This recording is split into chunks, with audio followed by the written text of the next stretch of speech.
with me knowing I was the more dependable sister. This was why we got married. My world felt like it was crashing down. The daughter I loved might not even be mine. I asked Kyle if he had been sleeping with Danielle recently, and he slowly nodded. He revealed that they had always stayed in touch because their chemistry was undeniable. They would sneak off to hotels, lying to me about working overtime.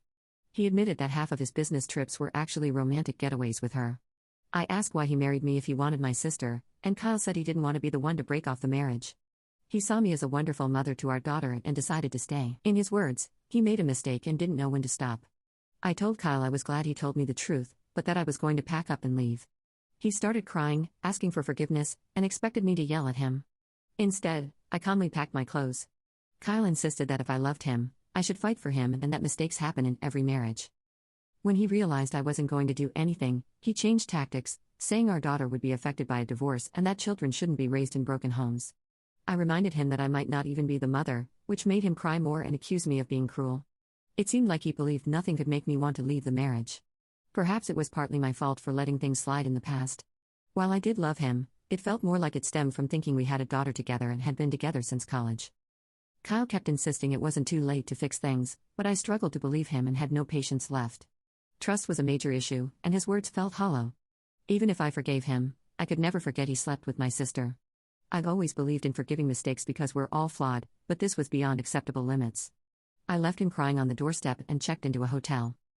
The next day, I went straight to my parents and revealed everything about my husband's affair with Danielle, explaining how they had been secretly sleeping together for years. The shock on their faces was undeniable. True to his nature, my father initially tried to defend Danielle, insisting that his girl could never do such a thing to her own sister. Determined to expose the truth, I asked my parents to remain silent and let me call Danielle in front of them. I instructed them to stay quiet so I could catch Danielle off guard, making her believe it was a private conversation. When Danielle answered the phone, I confronted her about the affair. At first, she vehemently denied it, refusing to accept any responsibility.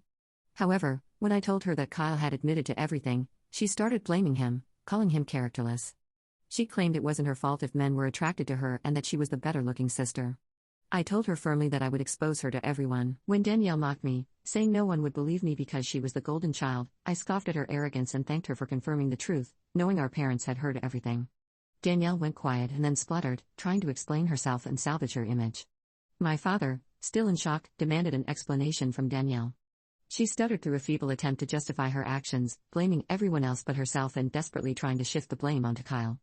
I could see my father, who had once been protective of his favorite daughter, now felt a mix of disappointment and anger. In that charged moment, I felt a strange sense of vindication. For years, I had endured Danielle's torment. Now the truth was out, and the roles were reversed. It was Danielle who stood exposed. Her actions laid bare for everyone to see. As Danielle's words faltered, my mother, usually reserved in her expressions, couldn't contain her disappointment. She asked me to pass her the phone and began to speak to Danielle. "Danielle," my mother began, her voice laden with disappointment, "what you've done isn't just a betrayal of your sister, but a betrayal of this family. You slept with your sister's husband and continued the affair even after they were married.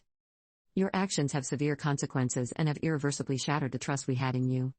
I raised both of you to value family, loyalty, and decency. What you've shown today defies everything I've tried to teach you." She paused, letting the weight of her words sink into Danielle's conscience. "Your disregard for your sister's feelings and the lack of respect for her marriage are unacceptable.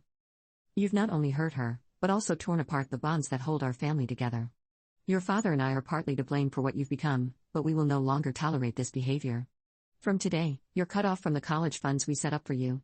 You'll have to figure out how to pay your university fees on your own. We will also stop funding your lifestyle. Do you think it makes you more of a woman to sleep with married men? Let's see how you manage without my money." Throughout this, I maintained a composed demeanor. Although I initially wanted to scream at Danielle, watching my mom punish her was the ultimate vindication. I had exposed her true nature, and it was clear she had underestimated the consequences. My father, despite Danielle's persistent protests, continued to justify her, but my mother swiftly ended the call, shutting down Danielle's attempts to explain away her actions. Afterward, my dad approached me and hugged me. It had been a long time since we shared such a moment, but in that embrace, there was an unspoken understanding and support amid the family turmoil. He apologized for not believing me all this time. My 14-year-old self could never have imagined this moment, being vindicated and embraced by my father. Following this, my mom helped me find a good lawyer to divorce Kyle. He and his lawyer tried to fight dirty, asking for alimony since I earned more than him, but his affair played heavily in my favor. We also conducted a paternity test, and it was confirmed that Danielle was indeed the mother of the child. The news was incredibly painful, even worse than discovering